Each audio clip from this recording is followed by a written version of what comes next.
ಶ್ರೀ ಗುರುಭ್ಯೋ ನಮಃ ಹರಿ ಓಂ. ಗುರುಭ್ಯೋ ನಮಃ ಹರಿ ಓಂ. ನಾರಾಯಣಾಯ ಪರಿಪೂರ್ಣ ಗುಣಾರ್ಣವಾಯ ನಾರಾಯಣಾಯ ಪರಿಪೂರ್ಣ ಗುಣಾರ್ಣವಾಯ ಶೋದಯ ಸ್ಥಿತಿಲಯೋನ್ನಿಯತಿ ಪ್ರದಾಯ ರಶ್ಮೋದಯಸ್ಥಿತಿರ್ಲಯನ್ಯತಿಪ್ರದಾಯ ಜ್ಞಾನಪ್ರದಾಯ ವಿಬುಧಾಸುರ ಸೌಖ್ಯ ದುಃಖ ಗುಣಪ್ರದಾಯ ವಿಬುಧಾಸುರ ಸೌಖ್ಯ ದುಃಖ ಕಾರಣಾಯ ವಿತತಾಯ ನಮೋ ನಮಸ್ತೆ. ಕಾರಣಾಯ ವಿತತಾಯ ನಮೋ ನಮಸ್ತೆ.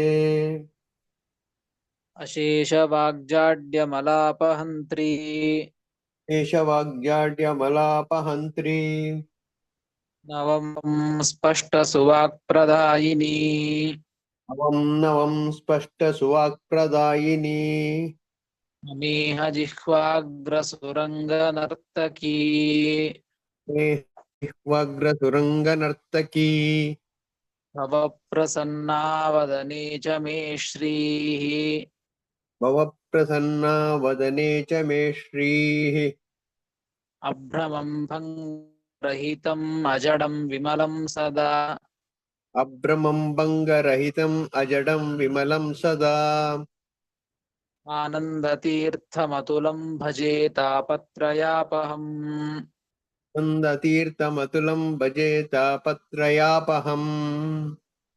ಯಸ್ಯ ವಾಕ್ಕಾಮಧೇನುರ್ನಃ ಕಾಮಿತಾರ್ಥಾನ್ ಪ್ರಯಚ್ಛತಿ ಯಸ್ಯ ವಾಕ್ಕಾಮಧೇನುರ್ನಃ ಕಾಮಿತಾರ್ಥಾನ್ ಪ್ರಯಚ್ಛತಿ ಸೇವೇತಂ ಜಯಯೋಗೀಂದ್ರಂ ಕಾಮಬಾಣಚ್ಛಿದಂ ಸದಾ ವೇತಂ ಜಯ ಯೋಗೀಂದ್ರಂ ಕಾಮಬಾಣಚ್ಛಿದಂ ಸದಾ पूज्याय राघवेन्द्राय सत्यधर्मरताय च जय राघवेन्द्राय सत्यधर्मताय च भजतां कल्पवृक्षाय नमतां कामधेनवे भजतां कल्पवृक्षाय नमतां कामधेनवे सत्याभिघ्नकराब्जोत्थान् पञ्चाशद्वर्षपूजकान् त्या विघ्नकराब्जोक्तान् पञ्चाशद्वर्षपूजकान् यप्रमोदतीर्थार्यान् नौमि न्यायसुधारतान् प्रमोदतीर्थार्यान् नौमि न्यायसुधारतान् पादमौलिपर्यन्तं गुरूणामाकृतिं स्मरेत् पादमौलिपर्यन्तं गुरूणाम् आकृतिं स्मरेत् येन विघ्नाः प्रणश्यन्ति सिद्ध्यन्ति च मनोरथाः येन विघ्नाः प्रणश्यन्ति सिद्ध्यन्ति च मनोरथाः श्रीगुरुभ्यो नमः हरिः ओम्. गुरुभ्यो नमः हरिः ओम्. ಶ್ರೀಮನ್ಮಹಾಭಾರತ ತಾತ್ಪರ್ಯ ನಿರ್ಣಯದ ಮೊದಲನೇ ಅಧ್ಯಾಯ ಸರ್ವಶಾಸ್ತ್ರಾರ್ಥ ನಿರ್ಣಯ. ಈ ಒಂದು ಅಧ್ಯಾಯದಲ್ಲಿ ಶ್ರೀಮದಾಚಾರ್ಯರು ವಿಷ್ಣು ಸರ್ವೋತ್ತಮತ್ವವನ್ನ ಪ್ರತಿಪಾದನೆಯನ್ನ ಮಾಡಿ ಅನೇಕ ಶ್ರುತಿ ಸ್ಮೃತಿ ಪುರಾಣಗಳ ವಚನಗಳನ್ನ ಕೊಟ್ಟು ಇಂತಹ ಸರ್ವೋತ್ತಮನಾದಂತಹ ಭಗವಂತನೇ ಮೋಕ್ಷವನ್ನ ಕೊಡುವವ, ಇವನ ಅನುಜ್ಞೆಯಿಂದ ಲಕ್ಷ್ಮೀದೇವಿ ವಾಯುದೇವರು ಎಲ್ಲರೂ ಕೂಡ ಮೋಕ್ಷವನ್ನ ಕೊಡುವವರು ಅಂತ ಹೇಳ್ತಾ, ಇಂತಹ ಮೋಕ್ಷವನ್ನ ಹೊಂದಬೇಕಾದರೆ ಕೆಲವುದರ ಜ್ಞಾನವನ್ನ ಪಡೆದುಕೊಳ್ಳಬೇಕು. ಯಾವ ಜ್ಞಾನವನ್ನ ಪಡೆದುಕೊಂಡರೆ ಮೋಕ್ಷ, ಇಲ್ಲದೆ ಹೋದರೆ ಮೋಕ್ಷ ಇಲ್ಲ ಎಂಬುದನ್ನ ತಿಳಿಸ್ತಾ ಅದೇ ರೀತಿಯಾಗಿ ಅನೇಕ ವಿಚಾರಗಳನ್ನು ತಿಳಿಸಿದ್ದಾರೆ. ಇನ್ನು ಯಾವುದನ್ನ ತಿಳಿದುಕೊಂಡ್ರೆ ಮೋಕ್ಷ ಆಗ್ತದೆ, ತಿಳಿದುಕೊಳ್ಳದೆ ಹೋದರೆ ಮೋಕ್ಷ ಆಗೋದಿಲ್ಲ ಎಂಬುದನ್ನ ತಿಳಿಸ್ತಾ ಇದ್ದಾರೆ. 83ನೇ ಶ್ಲೋಕ. 82 ಶ್ಲೋಕ ಆಗಿತ್ತು, 83ನೇ ಶ್ಲೋಕ ಇವತ್ತು. ಸೃಷ್ಟಿರಕ್ಷಾ ಹೃತಿ ಜ್ಞಾನ सृष्टिरक्षा हृतिज्ञान नियत्यज्ञानबन्धनान् नियत्यज्ञानबन्धनान् मोक्षं च विष्णुतस्त्वेव मोक्षं च विष्णुतत्त्वेव मोक्षं च विष्णुतस्त्वेव मोक्षं च विष्णुतस्तेव तत्त्वेव ज्ञात्वा मुक्तिर्न चान्यथा ज्ञात्वा मुक्तिर्न चान्यता सृष्टिरक्षा हृतिज्ञाननियत्यज्ञानबन्धनान् मोक्षं च ವಿಷ್ಣುತಸ್ತ್ವೇವ ಜ್ಞಾತ್ವಾ ಮುಕ್ತಿರ್ನ ಚಾನ್ಯಥಾ ಎಂಬುದಾಗಿ 83ನೆಯ ಶ್ಲೋಕ. ಪದವಿಭಾಗ. ಸೃಷ್ಟಿರಕ್ಷಾ ಹೃತ್ಯ ನಿಯತ್ಯಜ್ಞಾನ ಬಂಧನಾನ್, ಇದು ಒಂದೇ ಶಬ್ದ, ಇದು ಸಮಾಸ ಆಗಿದೆ, ಒಂದೇ ಶಬ್ದ. ಮೋಕ್ಷಂ ಚ ವಿಷ್ಣುತಃ ತು ಏವ ವಿಷ್ಣುತಃ ತು ಏವ ಜ್ಞಾತ್ವಾ ಮುಕ್ತಿಃ ನ ಚ ಅನ್ಯಥಾ ಎಂಬುದಾಗಿ ಪದವಿಭಾಗ. ಯಾವುದನ್ನ ತಿಳಿದುಕೊಳ್ಳಬೇಕು, ತಿಳಿದುಕೊಂಡ್ರೆ ಮೋಕ್ಷ, ಇಲ್ಲದೆ ಹೋದರೆ ಮೋಕ್ಷ ಇಲ್ಲ ಅಂತ ಶ್ರೀಮದಾಚಾರ್ಯ ತಿಳಿಸಿಕೊಡ್ತಾ ಇದ್ದಾರೆ. ಅಂದ್ರೆ ಸೃಷ್ಟಿ ರಕ್ಷಾ ಹೃತಿ ಜ್ಞಾನ ನಿಯತಿ ಅಜ್ಞಾನ ಬಂಧನಾನ್, ಇವುಗಳನ್ನ ತಿಳಿದುಕೊಳ್ಳಬೇಕು ಅಂತ ಹೇಳ್ತಾ ಇದ್ದಾರೆ. ಸೃಷ್ಟಿ ಅಂದ್ರೆ ಭಗವಂತ ಮಾಡುವಂತಹ ಸೃಷ್ಟಿ, ಭಗವಂತ ಸೃಷ್ಟಿಯನ್ನ ಮಾಡ್ತಾನೆ, ಇಡೀ ಜಗತ್ತಿನ ಸೃಷ್ಟಿಯನ್ನ ಭಗವಂತ ಮಾಡ್ತಾನೆ ಎಂಬುವಂತಹ ಜ್ಞಾನ ಇರಬೇಕು, ಸೃಷ್ಟಿಯ ಜ್ಞಾನ. ಮತ್ತು ಭಗವಂತನೇ ಪಾಲನೆಯನ್ನ ಮಾಡ್ತಾನೆ, ರಕ್ಷಣೆಯನ್ನ ಮಾಡ್ತಾನೆ, ಜಗತ್ತನ್ನ ಸೃಷ್ಟಿ ಮಾಡಿ ತಾನೇ ರಕ್ಷಣೆಯನ್ನ ಮಾಡೋದು. ಇನ್ನು ಹೃತಿ, ಹೃತಿ ಅಂದ್ರೆ ಸೃಷ್ಟಿ, ರಕ್ಷಾ ಅಂದ್ರೆ ಪಾಲನ ಅಂತ ಅರ್ಥ, ಹೃತಿ ಅಂದ್ರೆ ಸಂಹಾರ ಅಂತ ಅರ್ಥ. ಜಗತ್ತನ್ನ ನಾಶ ಮಾಡುವವನು ಭಗವಂತನೇ, ಸೃಷ್ಟಿಯನ್ನ ಮಾಡ್ತಾನೆ, ಸ್ಥಿತಿಯನ್ನ ರಕ್ಷಣೆ ಮಾಡ್ತಾನೆ, ಇದ್ದಾಗ ರಕ್ಷಣೆ ಮಾಡ್ತಾನೆ, ಇರುವಂತೆ ಮಾಡ್ತಾನೆ, ಕಾಲಕ್ಕೆ ತಕ್ಕಂತೆ ಅವರನ್ನ ಜೀವರನ್ನಾಗಲಿ ಜಡ ಪದಾರ್ಥಗಳನ್ನಾಗಲಿ ಇಡೀ ಜಗತ್ತನ್ನ ಭಗವಂತ ನಾಶ ಮಾಡ್ತಾನೆ, ತನ್ನ ಉದರದಲ್ಲಿ ಹಾಕಿಕೊಳ್ತಾನೆ ಮತ್ತೆ. ಹೀಗೆ ಸೃಷ್ಟಿ, ರಕ್ಷಾ, ಹೃತಿ ಮತ್ತು ಜ್ಞಾನವನ್ನ ಕೊಡುವವನು ಭಗವಂತನೇ. ಜ್ಞಾನ, ಎಲ್ಲ ಜೀವರಿಗೂ ಜ್ಞಾನವನ್ನ ಕೊಡುವಂಥವನು ಭಗವಂತ. ಮತ್ತು ನಿಯತಿ, ನಿಯಮನವನ್ನ ಕೊಡ್ತಾನೆ, ನಿಯಮನವನ್ನ ಮಾಡ್ತಾನೆ ಅಂತ ಅರ್ಥ. ಭಗವಂತ ಎಲ್ಲ ಜೀವರಾಶಿಗಳನ್ನು ಕೂಡ ನಿಯಮನವನ್ನ ಮಾಡ್ತಾನೆ, ನಿಯತಿಯನ್ನ ಕೊಡ್ತಾನೆ. ಅಂದ್ರೆ ನಿಯಮನವನ್ನ ಮಾಡಿ ಆ ಭಗವಂತ ನಿಯಮನೆ ಮಾಡಿದಂತೆ ಇರ್ತೇವೆ. ಹೀಗಾಗಿ ಆ ನಿಯಮನವನ್ನ ಕೊಡುವವನು, ನಿಯಮನ ಮಾಡುವವನು ಭಗವಂತ. ಇನ್ನು ಅಜ್ಞಾನ, ಯಾವಾಗ್ಲೂ ಜ್ಞಾನವೇ ಇರ್ತದೆ ಅಂತಿಲ್ಲ, ಅಜ್ಞಾನವೇ ಜಾಸ್ತಿ ಜೀವರಿಗೆ. ಹೀಗಾಗಿ ಆ ಅಜ್ಞಾನವನ್ನು ಕೊಟ್ಟವನು ಭಗವಂತನೇ, ಆಮೇಲೆ ಜ್ಞಾನವನ್ನು ಕೊಡುವವನು ಭಗವಂತನೇ, ಅಜ್ಞಾನವನ್ನು ಕೊಡುವ ಭಗವಂತ. ಮತ್ತು ಬಂಧನ ಅಂತಿದೆ, ಬಂಧನವನ್ನ, ಬಂಧನ ಅಂದ್ರೆ ಬಂಧ ಅಂತ ಅರ್ಥ. ಈ ಸಂಸಾರದ ಬಂಧವನ್ನೂ ಕೊಡುವವನು ಭಗವಂತನೇ. ಹೀಗಾಗಿ ಇದು ಒಂದು ಜ್ಞಾನ ಇರಬೇಕು. ಹೊರತು ಎಲ್ಲವೂ ಸೃಷ್ಟಿ ಭಗವಂತ ಮಾಡಿದಂತಹ ಸೃಷ್ಟಿಯನ್ನ ಭಗವಂತ ಮಾಡಿದ್ದು ಅಂತ ತಿಳಿದುಕೊಳ್ಳಬೇಕು. ಅನೇಕ ವ್ಯಕ್ತಿಗಳು ಇದು ಪ್ರಾಕೃತಿಕ, ಈ ಅನೇಕ ಎಷ್ಟು ಗಿಡಗಳು ಇರ್ತವೆ, ನಾನಾ ರೀತಿಯಾದಂತಹ ವಿಚಿತ್ರ ವಸ್ತುಗಳನ್ನ, ವಿಚಿತ್ರವಾದಂತಹ ಪ್ರಸಂಗವನ್ನು ನೋಡುತ್ತೇವೆ. ನೋಡಿದಾಗ ಇದೆಲ್ಲವೂ ಕೂಡ ಒಂದು ಪ್ರಕೃತಿ ಸಂಬಂಧವಾದದ್ದು, ಪ್ರಾಕೃತಿಕವಾದದ್ದು ಏನ್ರಿ ಅಂತ, ಆ ಪ್ರಕೃತಿಯಿಂದ ಒಂದು ಹುಟ್ಟಿದ್ದು ಅಂತ ಹೀಗೆ ಮಾತಾಡ್ತಾರೆ. ಆ ಭಗವಂತನನ್ನು ಒಪ್ಪಿ ಭಗವಂತ ಸೃಷ್ಟಿ ಮಾಡಿದ್ದು ಅಂತ ಅಂಗೀಕಾರ ಮಾಡೋದಿಲ್ಲ. ಹಾಗೆ ಮಾಡದೆ ಹೋದ್ರೆ ಸರ್ವಥಾ ಮೋಕ್ಷ ಇಲ್ಲ. ಸೃಷ್ಟಿಯನ್ನು ಮಾಡುವ ಭಗವಂತ, ಇಡೀ ಜಗತ್ತಿನ ಸೃಷ್ಟಿ, ಅನೇಕ ಜೀವರಾಶಿಗಳು, ಅನೇಕ ಎಷ್ಟು ಗಿಡ ಮರಗಳಿವೆ, ಅನೇಕ ನಾನಾ ರೀತಿಯಾದಂತಹ ಜಡ ಪದಾರ್ಥಗಳು, ಬೆಟ್ಟಗಳು, ಅನೇಕ ನದಿಗಳು, ಎಲ್ಲದ ಸೃಷ್ಟಿ ಇದು ಕೇವಲ ಪ್ರಕೃತಿಯಿಂದ ಹುಟ್ಟಿದ್ದು, ಇದು ಪ್ರಕೃತಿ ಅಂತ ಅನ್ನಬಾರದು. ಎಲ್ಲವೂ ಕೂಡ ಭಗವಂತ ಸೃಷ್ಟಿ ಮಾಡಿದಂತಹದ್ದು ಪ್ರಧಾನವಾಗಿ. ಹೀಗಾಗಿ ಆ ಸೃಷ್ಟಿಯನ್ನು ತಿಳಿದುಕೊಳ್ಳಬೇಕು. ಹೀಗಾಗಿ ಸೃಷ್ಟಿ, ರಕ್ಷಾ, ಹೃತಿಜ್ಞಾನ, ನಿಯತ್ಯಜ್ಞಾನ ಬಂಧನಾನ್, ಈ ಎಲ್ಲವನ್ನೂ ಕೂಡ, ಮತ್ತು ಮೋಕ್ಷಂ, ಮೋಕ್ಷವೂ ಕೂಡ ಮೋಕ್ಷವನ್ನು ಕೂಡ ಭಗವಂತನೇ ಕೊಡುವ. ಮೋಕ್ಷವು ಭಗವಂತನಿಂದಲೇ ಸಿಗುವುದು. ಮೋಕ್ಷಂಚ ವಿಷ್ಣುತಃ ಏವ. ಮೋಕ್ಷವೂ ಕೂಡ ವಿಷ್ಣುವಿನಿಂದಲೇನೆ ಆಗುವುದು, ವಿಷ್ಣುವಿನಿಂದಲೇ ಸಿಗುವುದು, ಭಗವಂತನಿಂದಲೇನೆ ಸಿಗುವುದು ಅಂತ ತಿಳಿದುಕೊಳ್ಬೇಕು. ಎಲ್ಲವೂ ಭಗವಂತನಿಂದಲೇನೆ ದೊರಕ್ತವೆ ನಮಗೆ. ಯದ್ವಾ ಬಂಧನಂ ಬಂಧೋ ಯೈಹಿತೆ ಕಾಮಕ್ರೋಧಾದಯ. ಇಲ್ಲಿ ಬಂಧನ ಮೇಲಿನ ಎರಡು ಪಾದಗಳಲ್ಲಿ ಹೇಳಿದ್ದು ಮೊದಲಿನ ಪಂಕ್ತಿಯಲ್ಲಿ ಬಂಧನ ಎಂಬುದಕ್ಕೆ ಬಂಧ ಸಂಸಾರ ಬಂಧ ಅಂತ ಮೊದಲಿಗೆ ಅರ್ಥವನ್ನು ಹೇಳಿದ್ದು. ಇನ್ನೊಂದು ಅರ್ಥವನ್ನ ವ್ಯಾಖ್ಯಾನಕಾರ ತಿಳಿಸಿಕೊಡ್ತಾರೆ. ಏನು ಅಂದ್ರೆ ಬಂಧನಂ ಬಂಧ ಯೈಹಿತೆ ಕಾಮಕ್ರೋಧಾದಯ. ಈ ಸಂಸಾರದ ಬಂಧ ಇದರಿಂದ ಆಗ್ತದೆ, ಕಾಮಕ್ರೋಧ ಲೋಹ ಮೋಹ ಮತಮಾತ್ಸರ್ಯಾದಿಗಳಿಂದ ಇವು ಮನುಷ್ಯರಲ್ಲಿ ಜೀವರಲ್ಲಿ ಇರೋದರಿಂದ ಇದರಿಂದಲೇ ಮತ್ತೆ ನಾವು ಸಂಸಾರದಲ್ಲಿ ಬೀಳುವಂತೆ ಆಗ್ತದೆ. ನಾನಾ ರೀತಿಯಾದಂತಹ ಕಾಮನೆಗಳು, ಕ್ರೋಧ, ಅಹಂಕಾರ, ನಾನಾ ರೀತಿಯಾದಂತಹ ಎಲ್ಲವೂ ಕೂಡ ಇವು ಬಂಧನಕ್ಕೆ ಒಳಗಾಗುವುದು. ಇವೆಲ್ಲವನ್ನೂ ಕೊಡುವನು ಭಗವಂತನೇ. ಹೀಗಾಗಿ ಕಾರಣೈಹಿ ಕಾರ್ಯಂ ಉಪಲಕ್ಷ್ಯತೆ. ಇಲ್ಲಿ ಬಂಧನ ಇದು ಕಾರ್ಯವನ್ನು ಹೇಳಿದ್ದಕ್ಕೆ ಕಾರಣವನ್ನು ಕೂಡ ತಿಳಿದುಕೊಳ್ಳಬೇಕು. ಈ ಬಂಧನಕ್ಕೆ ಕಾರಣವಾದದ್ದು ಕಾಮಕ್ರೋಧಾದಿಗಳು. ಹೀಗಾಗಿ ಕಾರಣೈಹಿ ಕಾರ್ಯಂ ಉಪಲಕ್ಷ್ಯತೆ.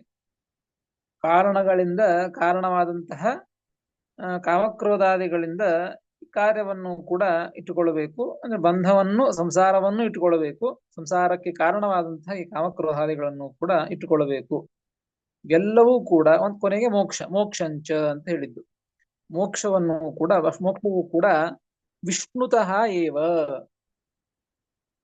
ಭಗವಂತನಿಂದಲೇನೆ, ಸ್ವತಂತ್ರವಾಗಿ ಭಗವಂತನಿಂದಲೇನೆ ನಮಗೆ ಸಿಗುವವೆಲ್ಲವೂ ಕೂಡ. ನಮ್ಮ ಸ್ವಾತಂತ್ರ್ಯ ಅಲ್ಲ, ಭಗವಂತನ ಸ್ವಾತಂತ್ರ್ಯದಿಂದಲೇನೆ ಭಗವಂತನೇ ಕೊಡುವ ಅಂತರ್ಥ.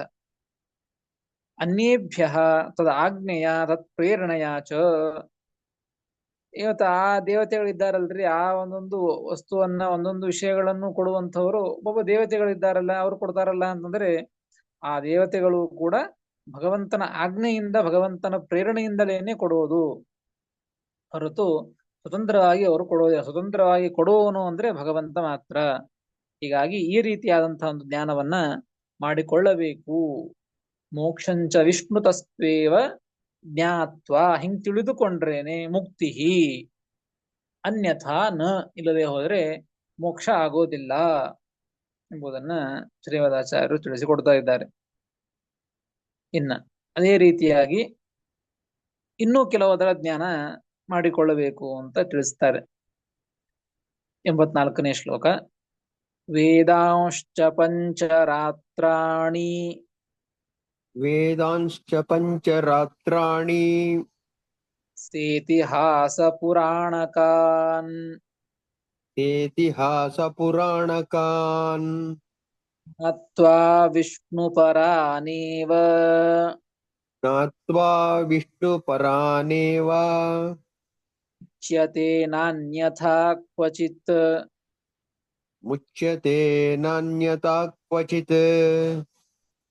ವೇದಾಂಶ್ಚ ಪಂಚರಾತ್ರಾಣಿ ಸೇತಿಹಾಸ ಪುರಾಣಕಾನ್ ಜ್ಞಾತ್ವಾ ವಿಷ್ಣುಪರಾನೇವ ಮುಚ್ಯತೆ ನಾನ್ಯಥಾ ಕ್ವಚಿತ್ ಎಂಬುದಾಗಿ 84ನೆಯ ಶ್ಲೋಕ ಪದವಿಭಾಗ.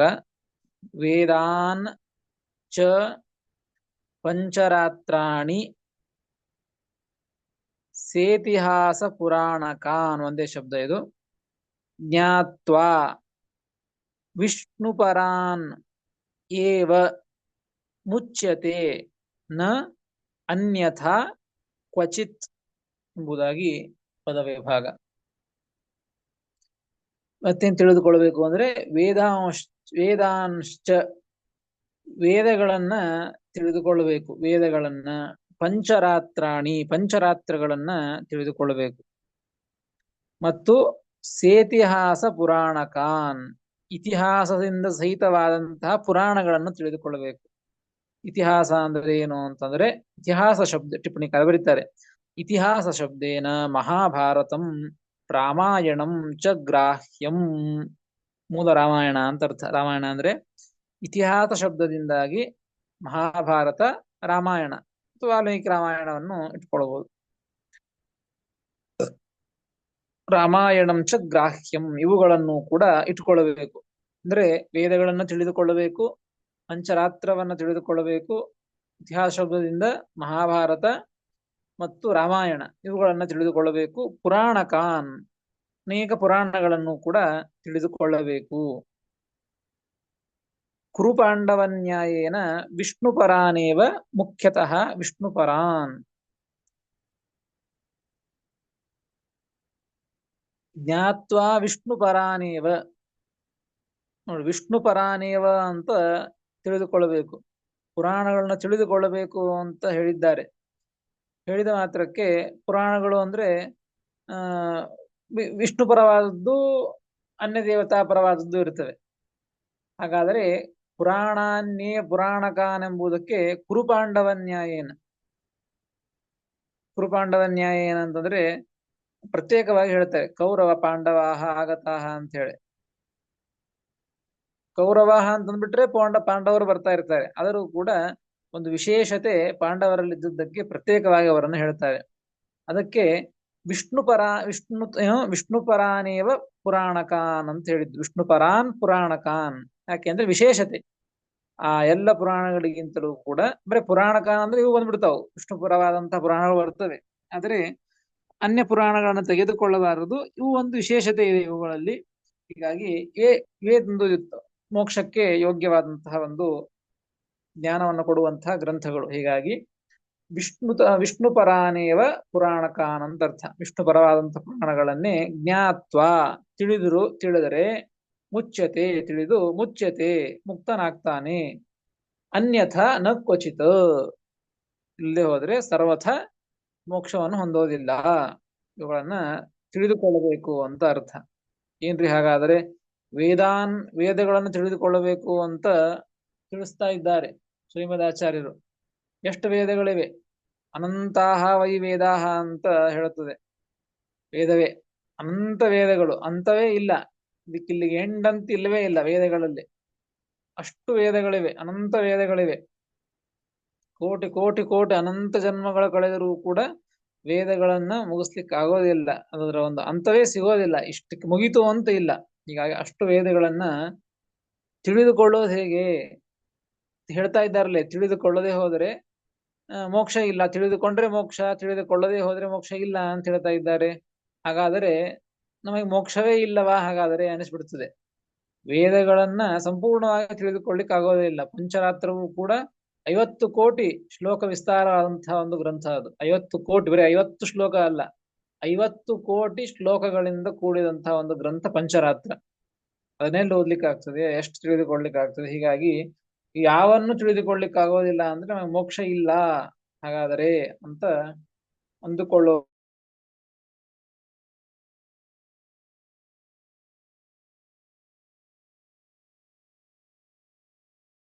ಓದಲಿಕ್ಕೆ ಆಗೋದು ಇಲ್ಲ, ಓದಲೂಬಾರದು.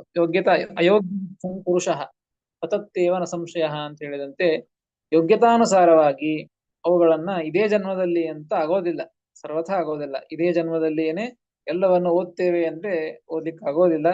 ಯಥಾಯೋಗ್ಯವಾಗಿ ಆ ಗ್ರಂಥಗಳನ್ನ ಯೋಗ್ಯತಾನುಸಾರವಾಗಿ ಗ್ರಂಥಗಳನ್ನ ತಿಳಿದುಕೊಂಡು ಉದ್ಧಾರ ಆಗಲಿಕ್ಕೆ ಪ್ರಯತ್ನವನ್ನು ಮಾಡಬೇಕು. ಯಾವಾಗ ಒಂದು ಎಷ್ಟೋ ಜನ್ಮಗಳ ಕಳೆದಾಗ ಎಲ್ಲವನ್ನು ಕೂಡ ಯೋಗ್ಯತಾನುಸಾರವಾಗಿಯೇನೆ ಅವುಗಳನ್ನ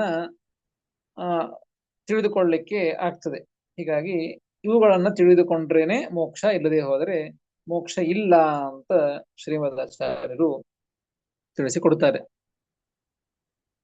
ಇದು ಒಂದು. ಇನ್ನು ಇದೇ ರೀತಿಯಾಗಿ ಮತ್ತೇನನ್ನ ತಿಳಿದುಕೊಂಡ್ರೆ, ಮತ್ತೇನಿದ್ರೆ ಮೋಕ್ಷ, ಏನನ್ನ ಮಾಡಿದರೆ ಮೋಕ್ಷ, ಏನ್ ಮಾಡ್ಲಿಲ್ಲ ಅಂದ್ರೆ ಮೋಕ್ಷ ಇಲ್ಲ ಅಂತಂದ್ರೆ ಅದನ್ನ 85ನೇ ಶ್ಲೋಕದಲ್ಲಿ ತಿಳಿಸಿಕೊಡ್ತಾರೆ.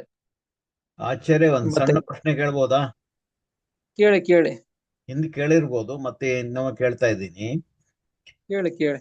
ಎಲ್ಲ ಗ್ರಂಥದಲ್ಲೂ ಪಂಚರಾತ್ರ ಅಂತ ಬರೀತಾರೆ. ನೀವ್ ಹೇಳ್ದಂಗೆ 50 ಕೋಟಿ ಶ್ಲೋಕಗಳು ಉಂಟು. ಅದದ್ದು ಸಾರ ಅಂತ ಎಂತದ್ದು ಪುಸ್ತಕ ಯಾರು ಬರ್ದಿದ್ದಾರ? ಒಂದು ಅಂತ ಕೇಳ್ತಾ ಇರೋದು. ಯಾಕೆಂದ್ರೆ ಅದು ಎಲ್ಲಾ ಕಡೆ ಗ್ರಂಥವೇ ಸಿಕ್ಕಿಲ್ಲ, ಆ ಗ್ರಂಥವೇ ಸಿಕ್ಕಿಲ್ಲ. ಲುಪ್ತ ಆಗೋಯ್ದಾ? ಆ ಗ್ರಂಥವನ್ನು ಓದುವ ಯೋಗ್ಯತೆ ಯಾರಿಗೂ ಇಲ್ಲ ಅಂತ ಅದು ದೇವರ ಸಂಕಲ್ಪವೇ. ದೇವರ ಸಂಕಲ್ಪ ಇದ್ದುದರಿಂದಲೇನೆ ಆ ಗ್ರಂಥ ಸಿಕ್ಕಿಲ್ಲ. ದೇವರು ನಮಗೆ ಕೊಟ್ಟಿಲ್ಲ ಅಷ್ಟೇ ಯಾವುದೇ ರೀತಿಯಿಂದಲೂ. ಕೇವಲ ಶ್ರೀಮದ್ ಆಚಾರ್ಯರು ಮಾತ್ರ ಅದನ್ನ ಅಧ್ಯಯನವನ್ನ ಮಾಡಿ ಅಲ್ಲಲ್ಲಿ ಅವುಗಳ ಪ್ರಮಾಣವನ್ನು ಉದಾಹರಣೆ ಮಾಡಿದ್ದಾರೆ ಅಷ್ಟೇ. ಧನ್ಯವಾದ. ಪ್ರತ್ಯೇಕವಾಗಿ ಪಂಚರಾತ್ರ ಅಂತ ಗ್ರಂಥ ಸಿಗೋದಿಲ್ಲ.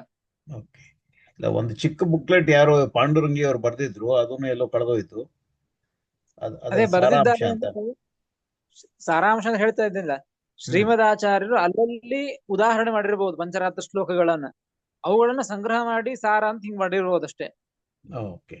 ಪ್ರತ್ಯೇಕವಾಗಿ ಹಿಂಗ್ ಗ್ರಂಥ ಏನು ಭಗವಂತ ಪಂಚರಾತ್ರವನ್ನ ರಚನೆ ಮಾಡಿ ಕೊಟ್ಟಿದ್ದಾರೋ ಆ ಕ್ರಮ ಇಲ್ಲ, ಆ ಕ್ರಮದಿಂದ ಕೂಡಿದಂತ ಒಂದು ಗ್ರಂಥ ಇಲ್ಲ. ಸಂಪ್ರದಾಯ ಅದನ್ನ ಆಚಾರ್ಯರು ಬಿಡಿಸಿ ಸಂಕ್ಷಿಪ್ತವಾಗಿ ಶ್ರೀಮದ್ ಆಚಾರ್ಯರು ಅಲ್ಲಲ್ಲಿ ಕ್ರಮವಾಗಿ ಅಂತಲ್ಲ, ಆ ಪ್ರಸಂಗಕ್ಕೆ ತಕ್ಕಂತೆ ಪಂಚರಾತ್ರದ ಪ್ರಮಾಣ ಉದಾಹರಣೆ ಮಾಡಿದ್ದಾರೆ. ಅವುಗಳನ್ನ ಸಂಗ್ರಹ ಮಾಡಿ ಹೇಳಿರ್ಬೋದು ಅಷ್ಟೇ ಹೊರತು ದೇವರೇ ಪಂಚರಾತ್ರ ಗ್ರಂಥವನ್ನ ಒಂದು ಕ್ರಮಬದ್ಧವಾಗಿ ಏನು ಕ್ರಮ ಇದೆಯಲ್ಲ ಹಾಗೆ ಆ ಗ್ರಂಥಗಳು ಸಿಗೋದಿಲ್ಲ. ಆಯ್ತು, ಧನ್ಯವಾದ. ಇದೇ ಉತ್ತರ ಬೇರೆ ಯಾರನ್ನು ಕೊಟ್ಟಿದ್ದು. ಧನ್ಯವಾದ. ಸರಿ, ಹರಿಯನ್ಮ. ನೋಡಿ ಮುಂದೆ ಇನ್ನು ಏನನ್ನ ಮಾಡಿದರೆ ಏನನ್ನ ಮಾಡದೆ ಹೋದರೆ ಇಲ್ಲ ಎಂಬುದನ್ನ ತಿಳಿಸ್ತಾ ಇದ್ದಾರೆ. 85ನೇ ಶ್ಲೋಕ. ಮಾಹಾತ್ಮ್ಯ ಜ್ಞಾನ ಪೂರ್ವಸ್ತು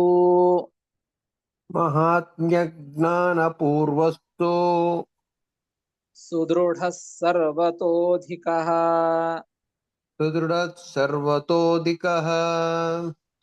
ಸ್ನೇಹೋ ಭಕ್ತಿರಿತಿ ಪ್ರೋಕ್ತಃ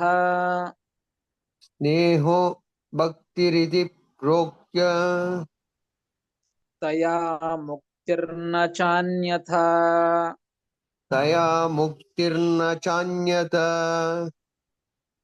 ಮಾಹಾತ್ಮ್ಯ ಜ್ಞಾನ ಪೂರ್ವಸ್ತು ಸುದೃಢ ಸರ್ವತೋಧಿಕಃ ಸ್ನೇಹೋ ಭಕ್ತಿರಿತಿ ಪ್ರೋಕ್ತಸ್ತಯಾ ಮುಕ್ತಿರ್ನ ಚಾನ್ಯಥಾ ಎಂಬುದಾಗಿ 85ನೆಯ ಶ್ಲೋಕ. ಪದವಿಭಾಗ. ಮಾಹಾತ್ಮ್ಯ ಜ್ಞಾನ ಪೂರ್ವ ಒಂದೇ ಶಬ್ದ ಅದು.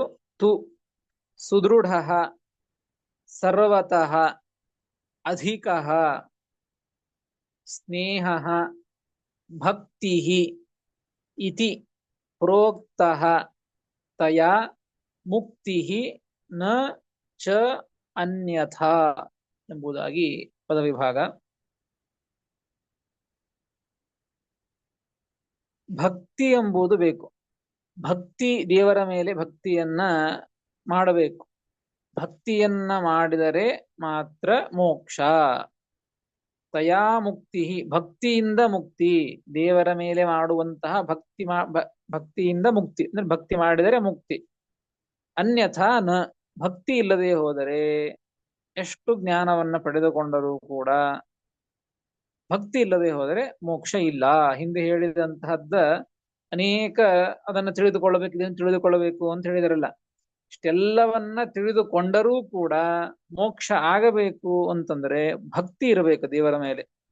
ಭಕ್ತಿ ಇಲ್ಲದೇನೆ ಏನೋ ಒಂದು ನನ್ನ ಶಕ್ತಿ ಸಾಮರ್ಥ್ಯ ಇದೆ, ಇಷ್ಟನ್ನು ತಿಳಿದುಕೊಳ್ಳುವಂತಹ ಒಂದು ಸಾಮರ್ಥ್ಯ ಇದೆ ಅಂತ ಏನೋ ಒಂದು ಪ್ರೆಸ್ಟೀಜ್, ಏನೋ ಒಂದು ಗೌರವ, ಏನೋ ಒಂದು ದಿಕ್ಕಾಗಿ ಅವುಗಳನ್ನ ತಿಳಿದುಕೊಂಡು ನಾವು 10 ಜನರ ಮುಂದೆ ಇದನ್ನ ತಿಳಿದುಕೊಂಡಿದ್ದೇವೆ ಅಂತ ಹೇಳ್ತೇವೆ ಅಂತಂದ್ರೆ ತಿಳಿದುಕೊಂಡ ಮಾತ್ರಕ್ಕೆ ಮೋಕ್ಷ ಇಲ್ಲ.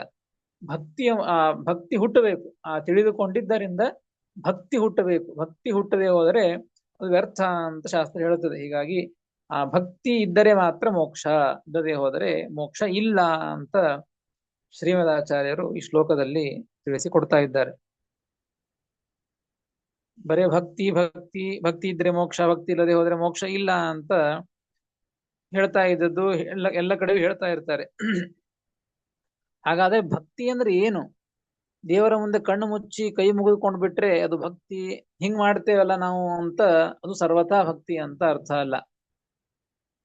ಭಕ್ತಿ ಅಂದ್ರೆ ಏನು ಅಂತ ಶ್ರೀಮದಾಚಾರ್ಯ ತಿಳಿಸಿಕೊಡ್ತಾ ಇದ್ದಾರೆ.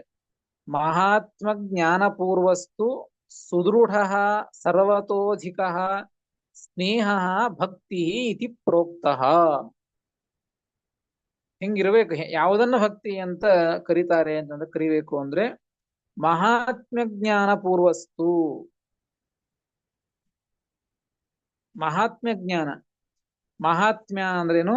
ಭಗವಂತನ ಮಹಾತ್ಮ್ಯಗಳು. ಈಗ ಭಗವಂತನ ಮಹಾತ್ಮ್ಯ, ಭಗವಂತ ಇಡೀ ಇಂತಹ ಅದ್ಭುತವಾದಂತಹ ವಿಚಿತ್ರವಾದಂತಹ ಯಾರ ಕೈಲೂ ಮಾಡಲಿಕ್ಕೆ ಆಗದೇ ಇರುವಂತಹ ಇಂತಹ ಜಗತ್ತಿನ ಸೃಷ್ಟಿಯನ್ನು ಭಗವಂತ ಮಾಡುತ್ತಾನೆ ಎಂಬುವಂಥದರ ಒಂದು ಜ್ಞಾನ ಇರಬೇಕು.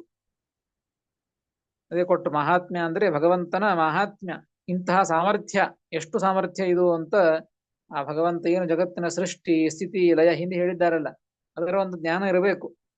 ಜಗತ್ ಸರ್ಜನಾದಿ ಸುಷುಪ್ತ್ಯಾದಿ ದಾತೃತ್ವಂ.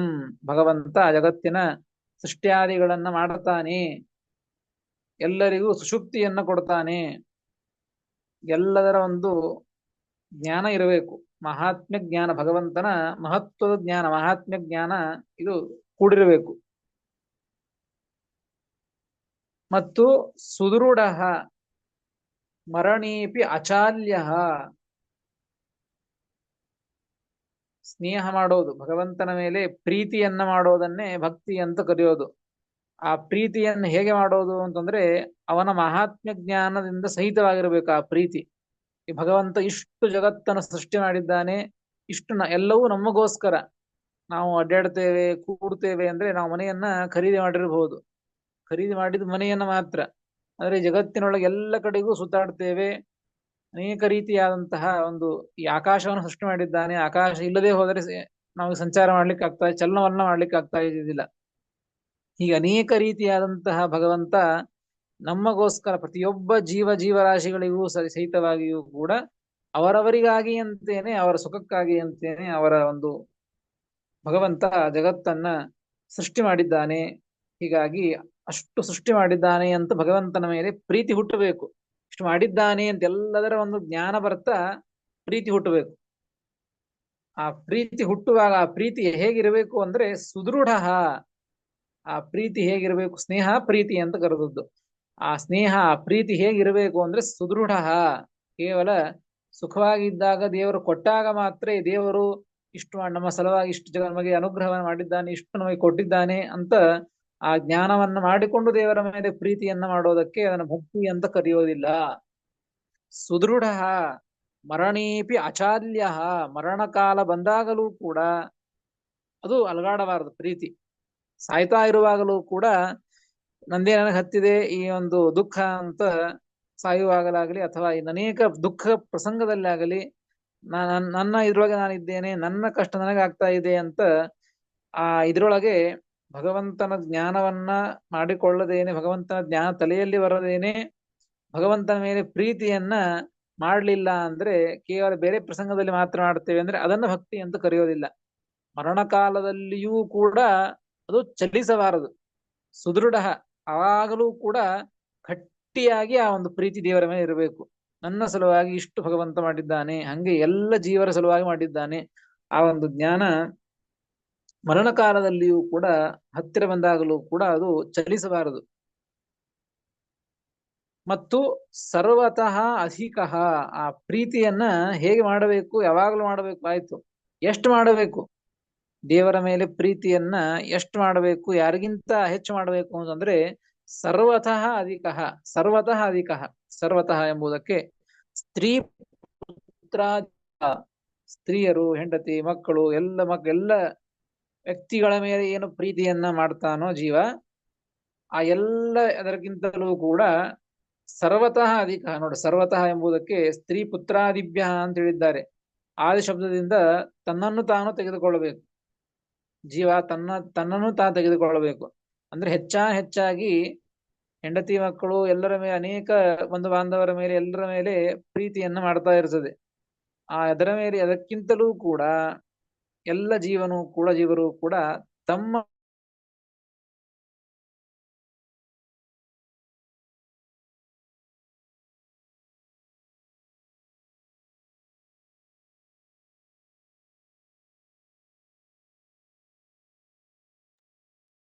ಗುರುಗಳು ಕೇಳ್ತಾ ಇಲ್ಲ ಗುರುಗಳೇ.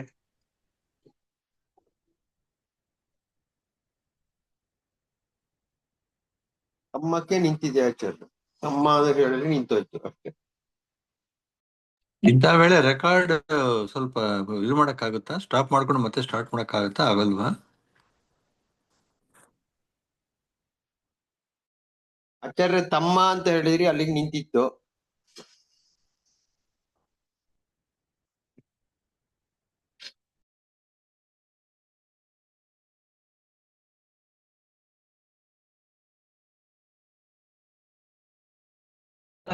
ಇದೇ ರೀತಿಯಾಗಿ ಮತ್ತೆ ಶ್ರೀಮದಾಚಾರ್ಯರು